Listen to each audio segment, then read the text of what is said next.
but I am gonna stand on the brake pedal with my left foot, the accelerator with my right foot, and I'm just gonna drop the brake. My goodness, we're slipping and sliding, and we are off. So yes, under 5 seconds, 0 to 60, even with massive wheel spin in this one. Hey gearheads, and welcome to Garage Talk. I'm Corey, and this big beast is the 2025 all-electric Cadillac Escalade IQ. Not to be confused with the still produced and still sold gas-powered Escalade. This Escalade IQ joins Optic, Lyriq, and Vistic in the electrified Cadillac lineup. It is very tech and future forward inside and out, offering some very exclusive features you won't find on the gas-powered version.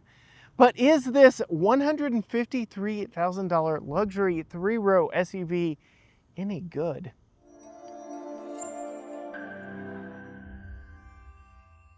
Before we get too far into this one, I want to say a huge thank you to Cadillac for bringing us this 2025 Escalade IQ for a full week to test for you here on the channel. Not only will you get this deep dive tour, specs, and analysis, but you will get a family review with Holly in the driver's seat, and yes, I will install Tucker's child safety seat in the back. But I do want to talk about what motivates this thing first and foremost. I will go ahead and pop the hood. Yes, it is a power opening hood because we have a 12.2 cubic inch storage space in the front trunk with this optional shelf.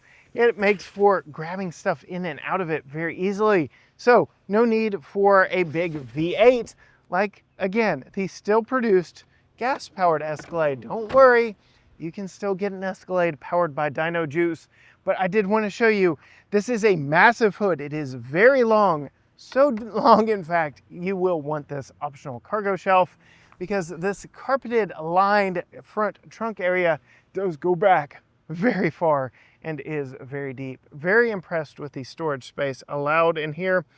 But powering this 2025 Cadillac Escalade IQ is a 205 kilowatt hour Ultium battery pack underneath and dual electric motors for all-wheel drive.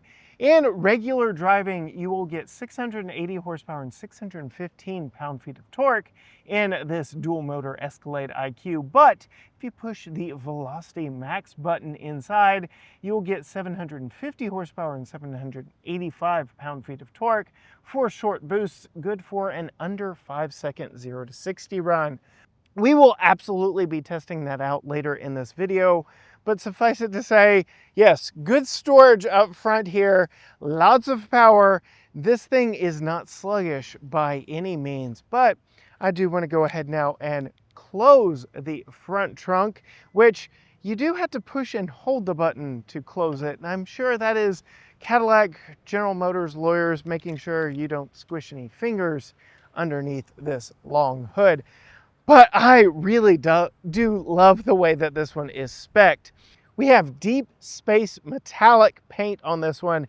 It's kind of a blue, green, gray that really does work. And while, yes, I would like a little more contrast between the black grille and the paint, so perhaps a pearl white would really look good in that situation, really do like how classy this deep space metallic really is. Up front, we get Cadillac's new design language for all their EVs. We first saw it on the Lyriq, then the Optic and Vistic, now here on the Escalade IQ. I would say the two vehicles in Cadillac's lineup that wear this design language the best are this, the largest Escalade, and the smallest, the Optic. The Vistic and Lyriq are kind of those odd middle children with this new design language. I'm talking about all the way around, but this faux grille with all the lighting elements is a hallmark of the new design. You can see we get LED running lights, turn signals, we get this massive waterfall running light here, and all these jeweled LED elements running down for the headlights. The gas-powered Escalade did get a facelift to go along with this 2025 IQ's launch, so we are seeing some very familiar design themes in the lighting signature and some of the technology on the inside. but that is still yet to come. While we do have a faux grille here, we do have an actual grille down here because we do need some cooling for that 205 kilowatt hour battery underneath, and the AC system needs to breathe, which it's doing right now. So you do still need some airflow to go in, but nowhere near as massive a grille as what you would get on a gas-powered Escalade with a 6.2 liter V8 behind the front grille. There is no denying that this Escalade IQ has presence when it arrives on the scene. Perhaps that's why they call their four-wheel steering sidewinding feature arrival mode, whereas the GMC Hummer EV on which this is based calls it crab walk. We'll demonstrate that for you here, but yes, we do have four-wheel steering, if you cannot tell by the cant of the wheels right now. We've got the front wheels turned driver's side. We have the 10-degree rear steering pointed more towards me, which really does shrink the overall presence of this Escalade IQ. It is a big beast, but for 2026, we do expect the Escaladical, the Escalade IQL, which is the longer wheelbase version of this vehicle right here. So much like the gas-powered Escalade has a longer version, this too will have a longer version. But yes, with four-wheel steering, the overall footprint of this does feel a whole lot smaller from behind the wheel. We'll talk about that more when we actually get behind the wheel to drive it. All Escalade IQs wear 24-inch wheels. Our Luxury 2 model gets these machine face with gloss black pocket aerodynamic 24-inch wheels wrapped in some Michelin Primacy all-season tires. There is a fairly aggressive tread pattern on these, but these are having to do a lot of work because this Escalade is 9,000 pounds. So these are not your typical tire. They have to be a heavy duty tire just for the overall weight of this, but they also need to be somewhat efficient because Cadillac is claiming a 460-mile range on a full charge on this Escalade IQ. I say Cadillac is claiming that because due to its immense weight at 9,000 pounds, the EPA doesn't actually need to classify this one. So there are no actual EPA numbers on this one. Given its immense weight and the history of the Escalade outright, I do foresee this being a chauffeur vehicle of choice because it will meet certain tax qualifications to be a 100% tax write-off, weighing over 6,000 pounds. So much like the Escalades and the Tahoes and Yukons on which it shares a platform, this Escalade IQ will follow in those footsteps, being a very popular chauffeur vehicle. And as we get inside, you'll see exactly why.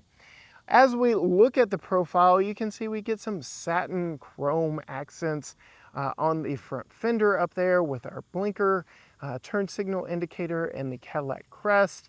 We also have that strip of bright work going above the windows and dipping down behind the third window back here, kind of giving us a more sportback look to the Escalade IQ.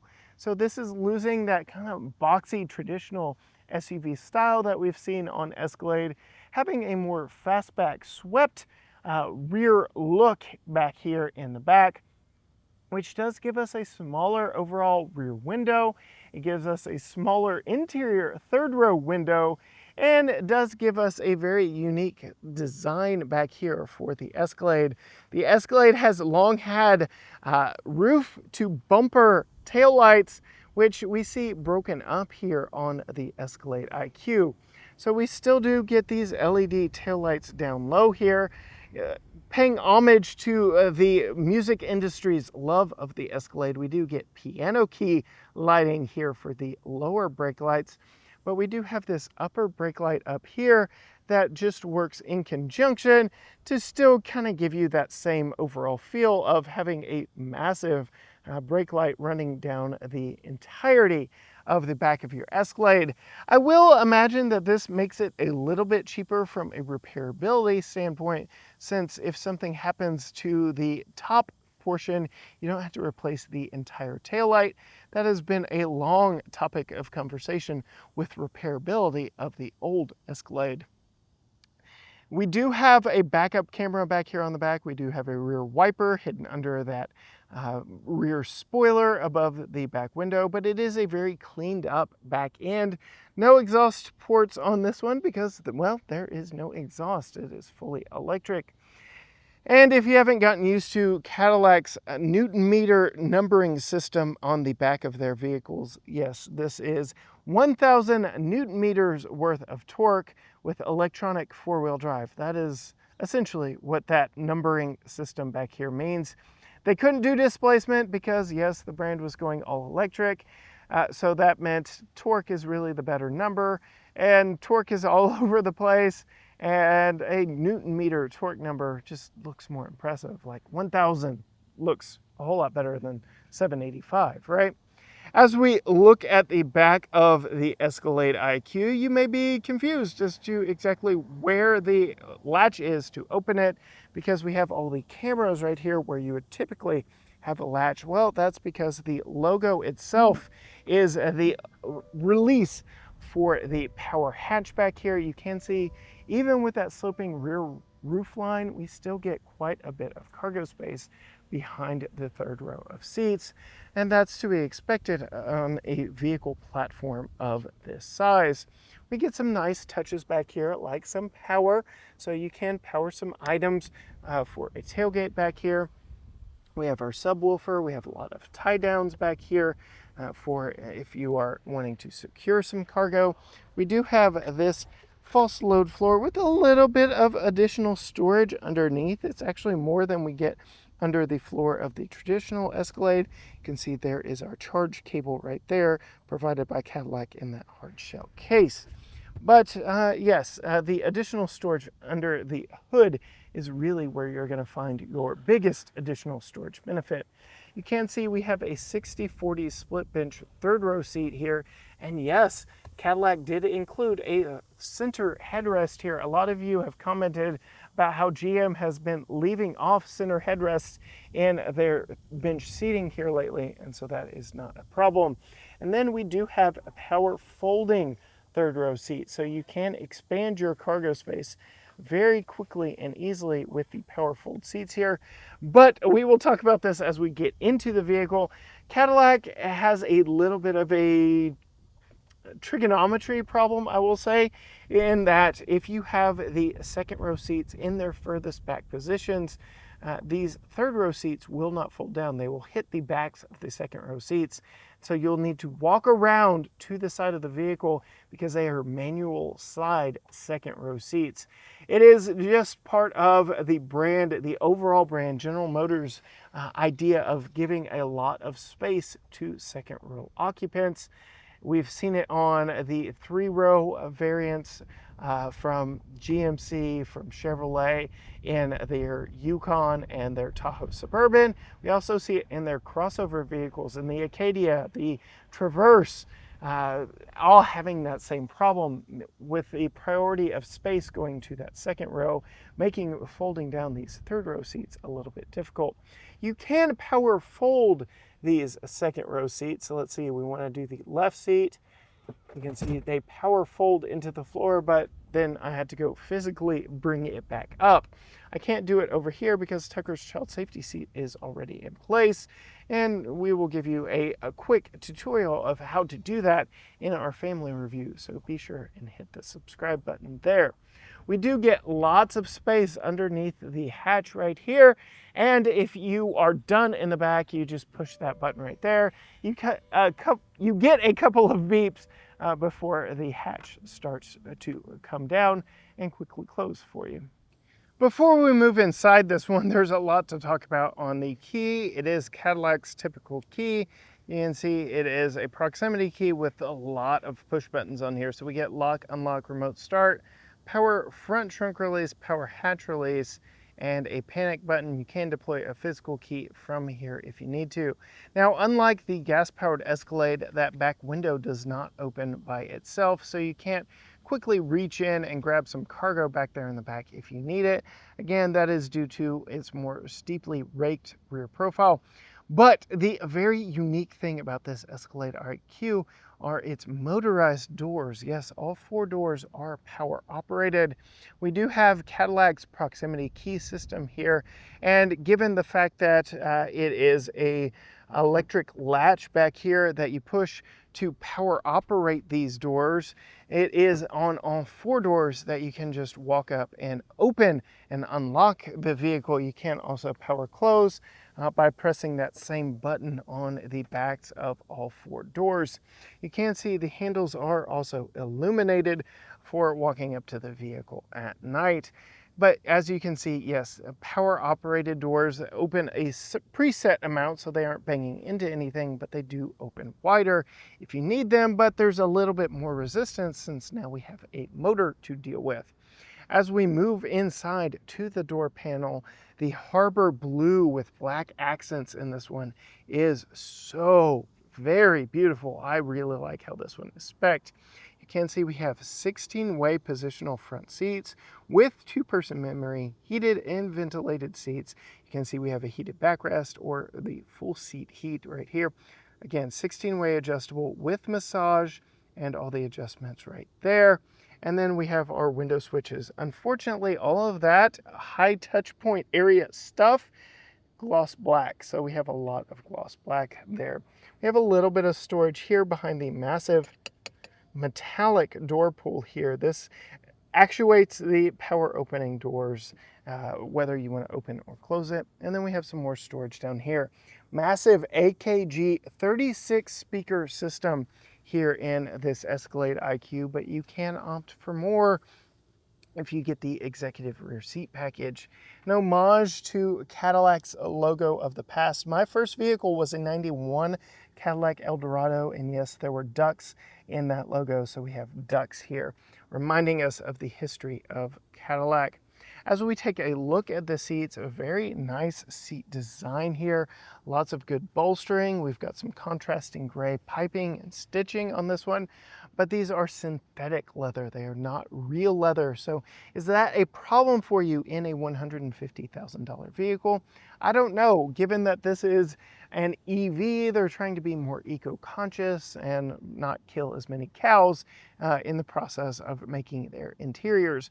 But given the fact that the last Range Rover we had was right around the same price point and had full leather seats, I don't know, that may be a miss, but I can tell you that they are very comfortable and they haven't held the heat too much, so I like them a lot. To get 36 speakers, you've got to have a lot of speakers everywhere, so we do get them in the front headrests here in this one. I'm going to go ahead and climb in. We have these fixed in place running boards that are underneath the door, so you can see the door does cover them up a little bit, so it does kind of reduce their aerodynamic drag when the doors are closed, but you can climb up into it very easily. Interestingly though, for access, there are no handles, grab handles anywhere, not on the A pillar for the front seats, not on the B pillar for the back seats. Very interesting that there are no grab handles. You can see we do have a grab handle up there in the headrest, but that's more or less for riding along, not necessarily climbing in. The gas-powered Escalade does give you A-pillar mounted handles, but climbing in and closing the door, which I can do simply by putting my foot on the brake, the door will come to a close. That also turns the Escalade IQ on. So yes, now the vehicle comes to life. We get all of our chimes, and we can talk about exactly what is powering this thing. My goodness, yes, it is quite warm. So the automatic AC does kick on, and I appreciate it, but I'm going to have to crank it down so that I can talk to you. All right. More AKG speakers in this one, but a 55-inch pillar-to-pillar screen setup up here. It is actually 2 screens, so we have this massive screen here that starts and goes to right about there. That is the driver information and infotainment screen. It is curved. It is one continuous panel. But then we do have a small break here, and we get the passenger screen that is controlled separately. I'll have to go over there and show you exactly all of its capabilities, but for the most part, I've just seen Escalade IQ displayed on it.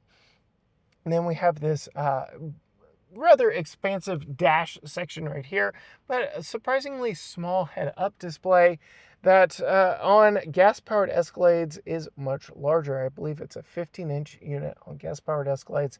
I am kind of surprised at just how small they went with the head-up display. You can see just the opening for it right there. But I do believe that has to do with some of the speakers they've hidden up in that front grille. You can see we've got more speakers and tweeters in the A-pillars. There's speakers everywhere in this one. So big screen here, smaller screen here, and then we do have a screen for our rear view camera. You can see we have decent view out of that smallish back window, but you are going to enjoy having that camera up back here. A suede headliner, which is very nice.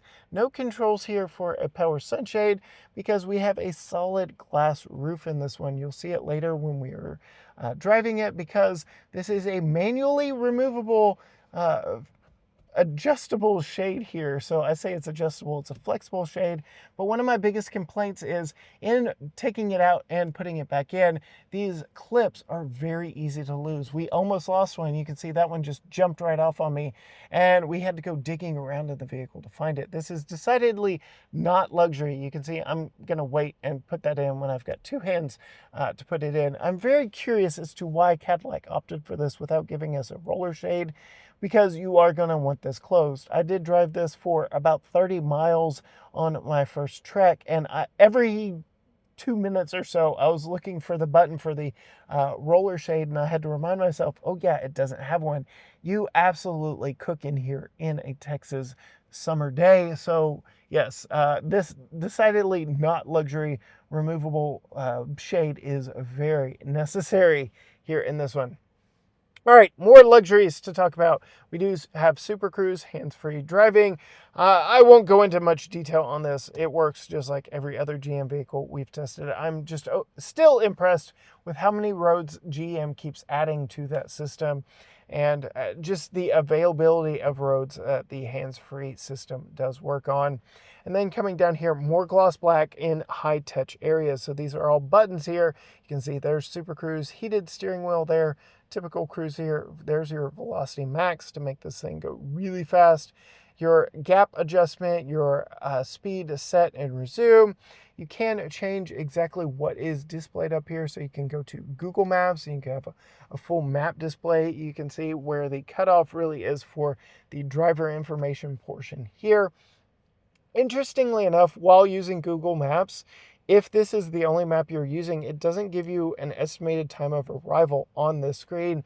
You actually have to go over here to this screen to get your estimated time of arrival and all your typical information. Now I've got two giant maps up and displayed in front of me, which is odd, yes, but then you could go to this screen if you wanted to and have a slightly smaller map. I don't know. The electronics in this need a little bit of a rework, and we will talk about that ad nauseum, I'm sure, here in just a moment. But then we can go to our driver assistance screen, which shows you exactly what you are working with here with your gap adjust, your lane keep, stuff like that.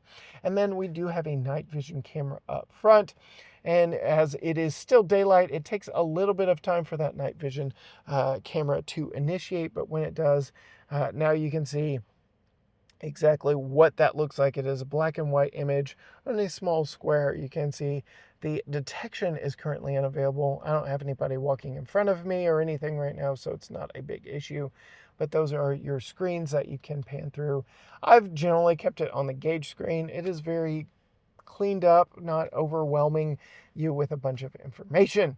And then your volume control here. You may have already noticed 74%, 342 miles. I did mention that Cadillac estimates this one to be at 460 miles on a full charge. But if you look over here at our trip computer, this is us since we've had it. This is whoever had it before us plus us. You can see we're averaging about 1.7 miles per kilowatt hour. Multiply that times the 205 kilowatt hour battery in this, and you do not get 460 miles. So you are going to have to do considerably more efficient driving than what we have done and what was done in this before it came to us.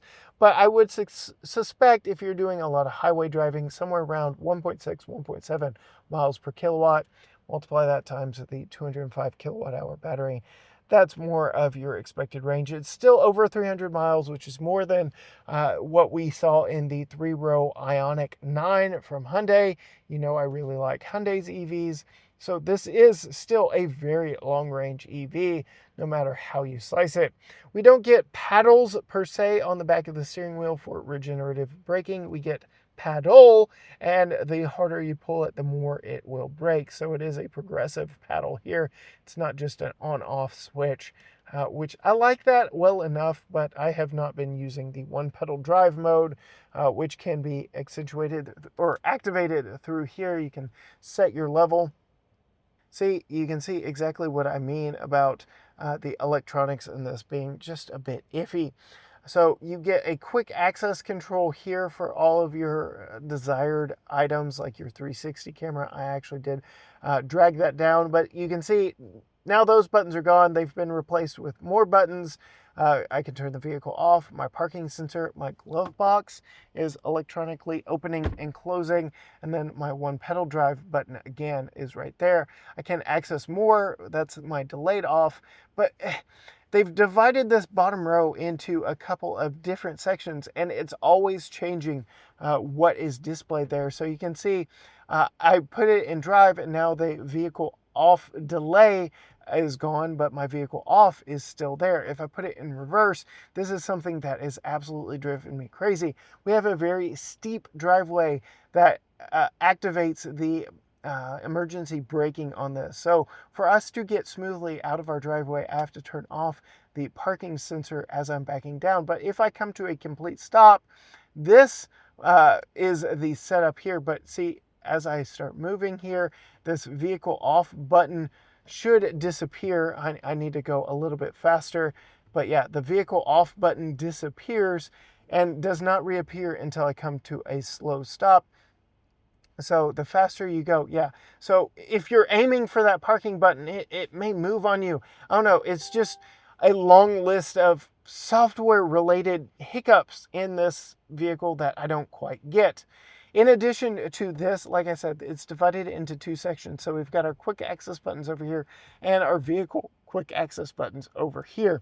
You do have this command knob because these are just so far away. In fact, that corner, I can't even reach it from a comfortable seating position right here. So we do have this command knob / joystick right here, but you can see I cannot access these simply by turning it. I have to click it over as a joystick, and now I can access just these. I still can't access that button right there. So you had to click through different things, and then I had to click up here to access this. It's just a clunky interface. It isn't well thought out, in my opinion. It's not very user friendly, and you're constantly going to be going between the command knob, joystick, whatever you want to call it, and actually clicking buttons here. You can drag all of these down below here if you want them. So if I wanted my charging screen to replace my camera, boom, now I have quick access to my charging screen and all that information right there. But typically I like having a quick access to my camera, even if it is constantly moving where that camera button is on me, and it isn't the most responsive to touch. Again, I had to reach a very far away to get to it. This does have you know who built in, the Play Store, things like that. We also have her in it. I don't want to trigger any of that. We have some adjustable ambient lighting with some presets in here that I really like. We'll go through here. And yes, I will go ahead and say it is still a problem for a family, an Apple family as ingrained in the ecosystem as us, that this Escalade IQ does not have Apple CarPlay at all. And well, that's the extent of what I will say. It's a problem, but it's not a deal breaker. There are other deal breakers that we will get to with this one, though. Entertainment hub. So you have 3 different screens that you can watch stuff on. I guess now would be a good time to pop over in the passenger seat and activate the passenger screen here in this one. I'll start this part outside the vehicle because as you can still see, it says Escalade IQ. But as I climb in, to the passenger seat and sit down, it should come to life for me. Boom. Now it realized, hey, there's a person sitting over here. I can actually display some information on here. So our built-in apps, we have YouTube, YouTube Kids, Hulu, Tubi, a web browser. Yes, I can go to Cadillac.com if I want to, which is its preset destination, which has not really been optimized for this very wide screen here, but there you can see Cadillac's electrified lineup. Interesting that Optic is left off of that one, but we have the new Lyric. V coming out very soon. Vistic is slightly smaller to this and more affordable, and the big Escalade. But there are those right there. We'll go ahead and go home. You can connect an HDMI port to this and stream whatever you want. And you can check vehicle status. So you can be a proper co-pilot over here, keeping an eye on your trip, your range, all that different information from right here if you want to. And you can see there is a QR code here where you can quickly join the 5G Wi-Fi hotspot here in this one. But this is not the only place that you have infotainment screens. We're actually going to move back to the back and show you some more. However, before we do, I want to show you just how much headroom I have up here. As a 5'10" adult male with that glass roof, with no roller shade, it's actually quite roomy up here. I've got no real complaints. And even over here on the passenger side, I've heated and ventilated 2-person memory seats with massage. So I really do like that quick access massage button right there. But if I need it, I can go down to this screen here and adjust things further. And I do want to talk a lot about this screen because there is a lot of information controlled in this screen. You can see our seats, our massage, our position, a lot of stuff can be controlled here on the screen for each front seat, but I can also adjust climate. I did talk about earlier how the automatic climate really does work well in this and came on full blast for me on this warm summer day, but we actually have 5 zones in this. So 2 up front, 2 in the middle, and 1 for that third row, which is very welcome here in this big luxury vehicle. Very nice. Again, your seat controls there, our lighting controls are right here because we don't have any physical controls for the headlights. It is all done electronically. We do have our park sensors right here, and then we do have a control screen for the doors. Very interesting that they don't have a hatch or an e-trunk button here on this. All those are physical buttons on the other side of the steering wheel over there, but I can slide to open any of the doors from right here. I can also slide to close them. I can open the charge port door if I'd like. I can lock out that function. I can lock the doors. I can even release the glove box again from up here. But again, very interesting that they don't give me a hood or trunk button here on that one. Just a weird oversight, I would say. And then another quick access button for your cameras. You can hit this button right here and get a few different quick access buttons, including the arrival mode I showed you earlier, and then some other controls. Your head-up display, your glove box release again, auto high beam, auto park assist, child safety locks, all that is right here in the screen. It is gloss black. You can already see dust on it. You can already see fingerprints on it. And then you can see we have our command knob, our volume knob, and some quick access buttons here for our big screen right there. So lots of tech up front here. And then as a passenger, which I am right now, I have my own Qi wireless charger. You can see there is some venting behind it. I still find it to get my phone very hot. There is a driver wireless charger right here. There's some storage back here. There's some further storage down here with an embroidered backrest here for your storage, but massive storage space. You can see my iPad mini is down there. Our Go bag is down there. Lots of storage space right down there. We do have 2 cup holders here with a retractable center section. So I guess if you have a mug or a Stanley with a handle and you just want that out of the way, you can drop it down. Very large center console, but not all that long because of where all the electronics and everything are placed here for the wireless charger. You can see we get a little shelf here that Holly loves for her makeup. two USB-C ports, a power port, and then the HDMI input for my screen up here. It is all felt lined and very nice, so you're not going to get a lot of rattles if you put something hard plastic in there. One thing I do want to call out before we get inside is the placement of this window pane right here. Usually this panel on vehicles is recessed, but that creates a little bit more drag. It also looks a little less classy. This gives you a more cohesive look going down the entire side of the vehicle. Definitely looks more premium across the board and is a nice transition between the roll down window and these two fixed in place windows right here. These back doors, like the front, like I already showed you, are power operated, and you can open them further than what they do standard. I have been slightly concerned a couple of times pushing that button that they may hit the vehicle next to me, but so far that has not been a problem. I will note Tucker was playing around with the controls earlier and did start to close the door on himself. I will say, I'll go ahead and show you here. I will stand here and pull this. It's going to hit me, but then it's going to stop. It is a little bit forceful, so if you're not expecting to be hit by the door, it could knock you over. Just something to consider. Like the front doors, we get the wood accents, but these are backlit, just like up front. More AKG speakers all the way around in this.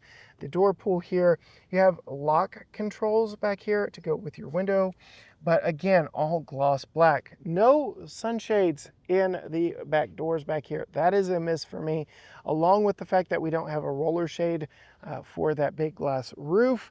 I'd say the glass coverage in this luxury vehicle is missing and lacking for me just a bit. Coming to the seats, we do have captain's chairs here in the back. They are heated, but not ventilated captain's chairs. They are manually sliding, manually reclining seats, so you lose a little bit of class back here in the second row. You can get the executive second row package, which we do not have here. That comes with first class like tables and really upscale interior appointments, more speakers in the AKG sound system. But this is the more family-friendly version, as you can see by Tucker's child safety seat. I mentioned earlier, no B-pillar mounted handle, but we do get a coat hook right there if you want it. Climbing in behind where I sit as a driver, you can see I've got plenty of legroom, and I actually don't have this seat in its furthest back position because, as I showed you, I wanted those third row seats to fold down flat earlier. And then as we move to the back seat itself, you can see we have the optional dual screen entertainment package. So to go with the screen up there, we have these screens back here. You can pull up YouTube. You can watch your favorite YouTube channels. Again, built-in 5G Wi-Fi connectivity. And we'll go ahead and let's see, we'll type in GT, Garage, Talk. You can see just how responsive this screen is to touch. You can just quickly go through there, and we'll go ahead and pull up our track day video from Circuit of the Americas. I'm not currently logged in, so it's probably going to feed me a commercial. So we'll come back to that after the commercial break here in just a moment. But these are not the only screens back here, because we do have this control screen back here, so I can control second and third row climate.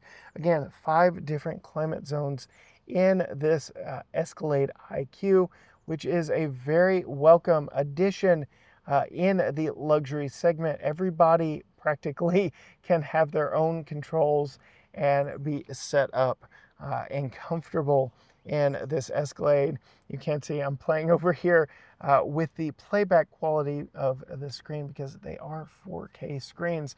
So we'll check that out here in a moment. But air vents on the back of the center console. No ceiling mounted air vents for the second row because we have more AKG speakers. That's a miss for me as well. Again, it gets very warm in here with this sunshade, and you can see it's already not fitting just right all the way around. More screen tech here. Again, heated outboard seats. You can control the air placement in this one. And then a quick control of the ambient lighting. You can change that. Tucker has loved that back here. And then the doors. I can slide to close my door even from its widest position. So that is very nice. Now that it is dark and we don't have a lot of glare back here, I can show you exactly what it looks like to watch stuff on the screen back here in the back. Again, full 4K screen resolution back in the back. I really do like what is given to rear seat passengers and the overall entertainment factor back here in the back of the Escalade IQ. And again, these screens are due to the fact that, well, we have a big glass roof up here. We'll go ahead, go back to here. We'll go to doors. We'll slide this one to open, and we will now climb out. Again, I'm going to have to push it open a little bit for me to get out. To get into the third row, I could climb through that middle pass-through, but why would I? I can simply pull this once, fold it down, pull it a second time, and it lifts forward.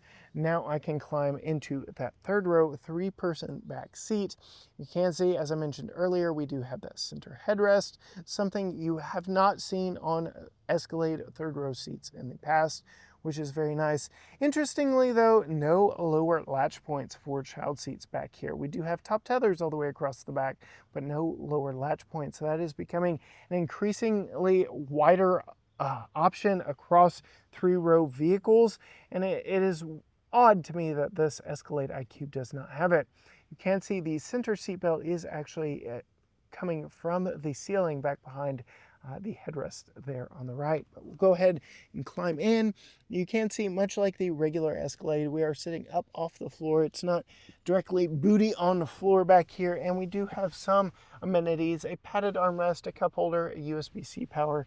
And then again, I mentioned outside the vehicle just how small these windows are compared to the gas-powered Escalade. So we've got this textured panel here that matches the Escalade or the IQ branding from Cadillac, and really just cuts down on overall light back here in the back. It is kind of cavernous back here. It feels a little bit like a cave, but we do get 3 ceiling mounted air vents, which is nice, a nice addition back here. So for our third zone rear climate control, you can really crank up the air back here if you need it.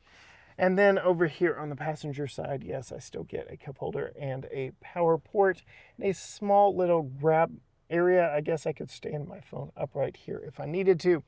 But again, Tucker seat is about that far from being all the way far back, and I can sit behind it with my knees just barely touching. I could be comfortable back here, and again, there was plenty of legroom up there. We could negotiate. So adults could ride back here no problem without much complaint. You can see my headroom is not too big of a problem, even with that sloping rear roof line. It's comfortable enough back here. I don't know that I would want to ride 3 across back here, but you could. It's a very wide vehicle overall, but that's enough of a tour. Let's actually hop behind the wheel and see what this big beast is like to drive. Okay, now that I've got my GoPro set up, you can see exactly what the glass roof is like. I'm currently parked in the shade, but as we get driving, you'll see just how not deep tinted this is and how much I bake in the sun out here. Another thing I want to call to attention are the different drive modes we have in here. We have My, Tour, Sport, Snow and Ice, Tow Haul, and VMAX. And we will actually be testing out that VMAX here very shortly because we are 0 to 60 testing this vehicle. You get additional power and torque in VMAX, giving in under 5 seconds 0 to 60 as claimed by Cadillac. And thanks to our partners with RaceBox, we are able to test those claims. You can get a RaceBox GPS lap timer and 0 to 60 timer for yourself and save 15% off in the process while helping GT Garage Talk out in the process by using the code and link in the description down below. As we set off in this one, as with every General Motors EV, you don't actually have to turn it on. You saw I just sat in, pushed the brake, the door closed, and the vehicle turned on, and then we set off and drive. Very convenient, very intuitive, I guess you would say. As we move forward, I want to go ahead and put us in sport mode, and I'm going to turn VMAX on, which gives us the most power for a 0 to 60 run. Now this has dual motor all-wheel drive, but it does weigh nearly 9,000 pounds or right around 9,000 pounds. So it'll be interesting to see its overall characteristics as we accelerate.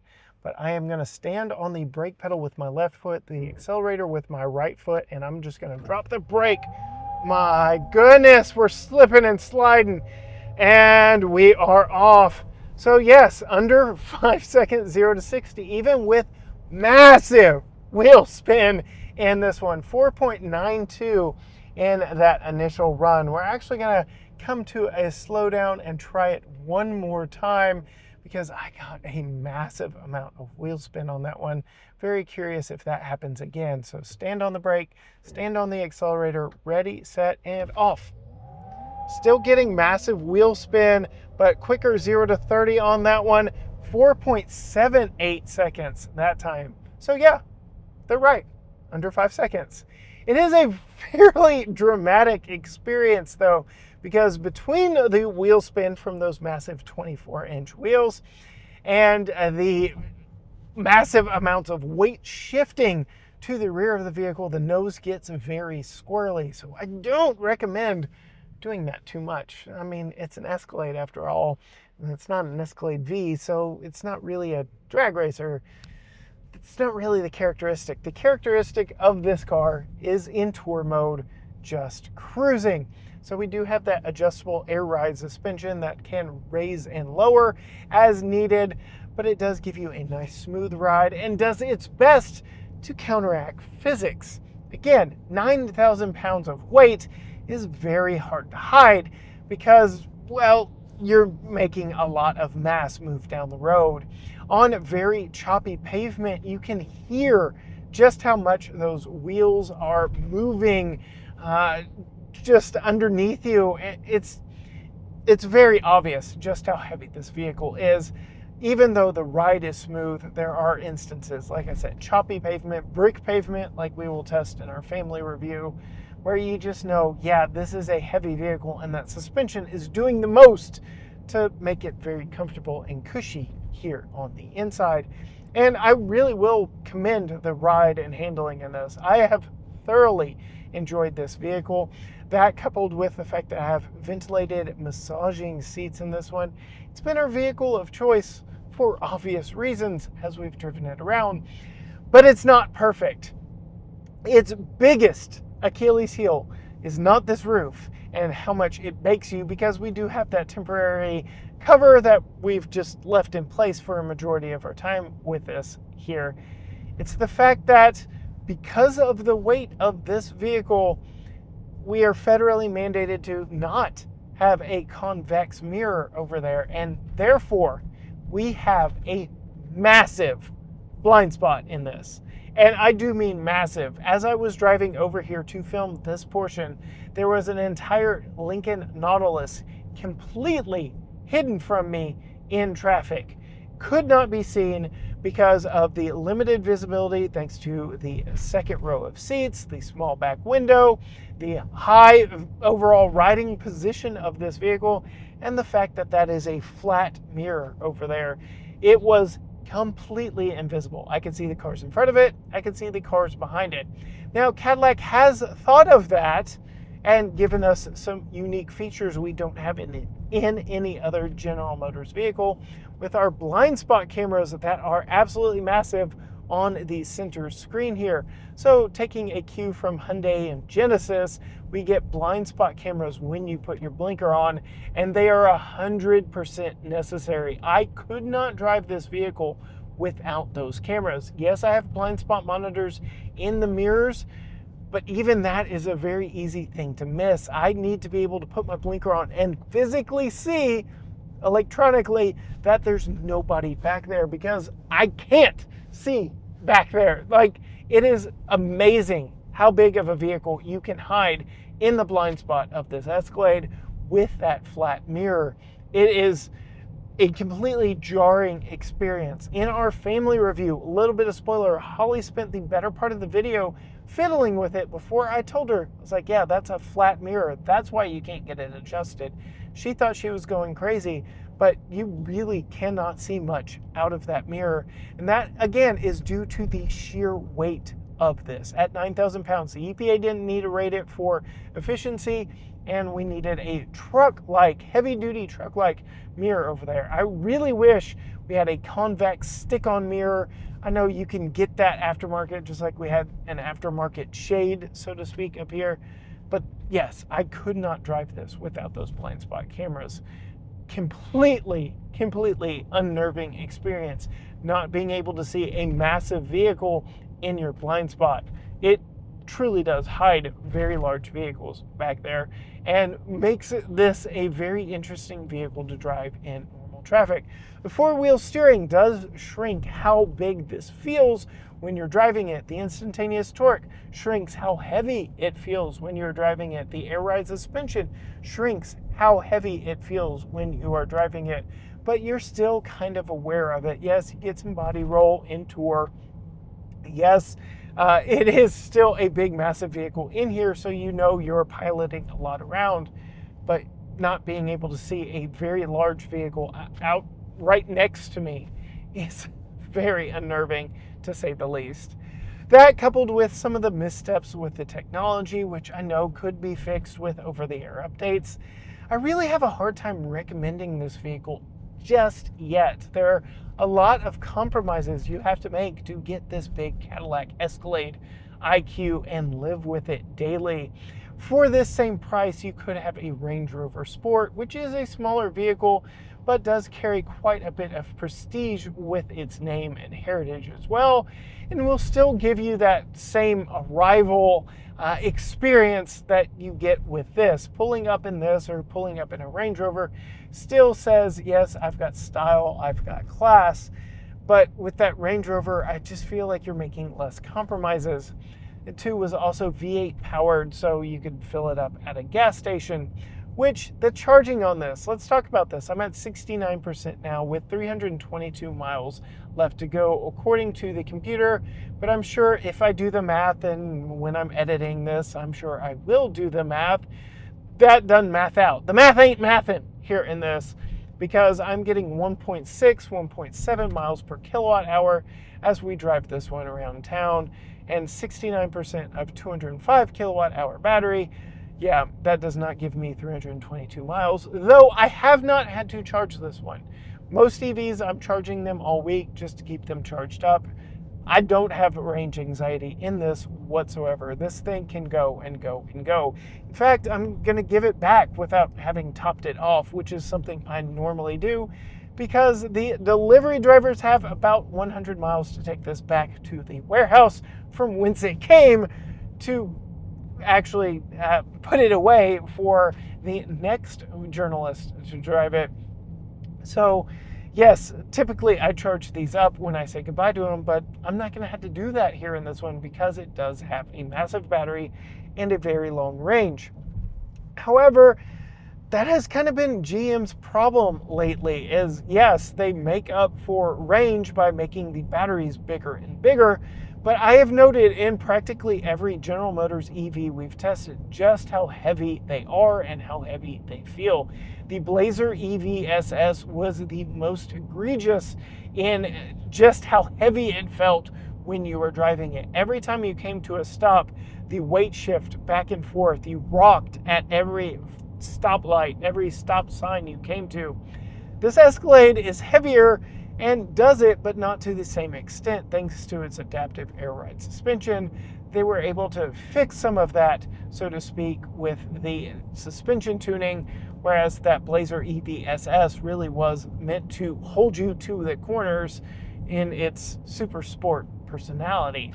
But if I were needing to charge this, I still have the old CCS J1772 connector back in the back. On the back driver's side, which is where Tesla puts all their charge ports, you can get an adapter and charge this on the NACS network, the Tesla Supercharger network, and you will add about 100 miles of range per 10 minutes charging at a DC fast charger. This will go up to 350 kilowatt max thanks to its 800 volt architecture. So it will charge rather quickly, but it is a massive battery underneath. I can't speak to how this has been on the highway. We haven't done Super Cruise in this particular one on highways, but I've done it on some other roads. Suffice it to say, it works like Super Cruise in every other vehicle that we've tested. I can't tell you the range on the highway or our particular driving economy in highway driving, because we just have not had this one in a timely manner where we could highway test this one. I very much would like to sample this platform again with a little more advanced warning from General Motors, so I could plan a long road trip and really test out those 460 miles of estimated range.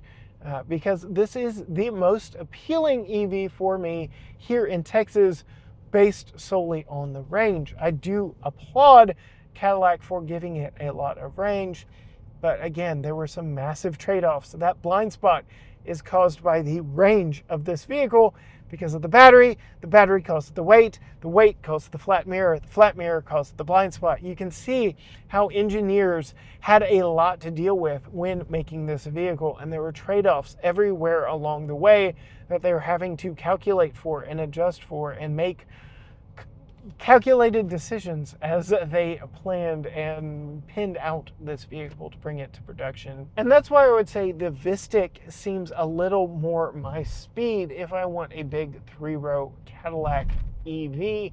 We have not tested one yet here on the channel, but if we do, you will absolutely want to hit that subscribe button down below and ring the bell so you are notified when future videos drop from us. You can find us on all social media channels: Facebook, Instagram, X, TikTok, Threads, YouTube.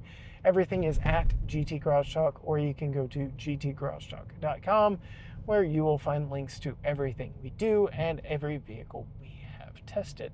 But before I close out this video, I do want to see exactly what the acceleration of this big, heavy EV is like without VMAX. Remember, the power numbers are less and normal and sport and all the other driving modes. I'm not even going to put it in sport. We're just going to see what this is like. So standing on the brake, standing on the accelerator, and off we go. There's a little bit of lag. There's not that instantaneous jolt if you are doing this in tour. It's a whole lot more manageable under hard acceleration. It doesn't get as squirrely. That is a much more enjoyable experience, though it is now 5.74 seconds 0 to 60. So you do pay a penalty, and it doesn't feel EV quick. Like, it is really fast for this big heavy vehicle, but it doesn't feel like you would expect an EV with a lot of power to feel, again, due to all the weight, but still pretty darn quick. Again, from the driver's seat of this 2025 Cadillac Escalade IQ Luxury 2 all-wheel drive. Until next time, gearheads. Bye.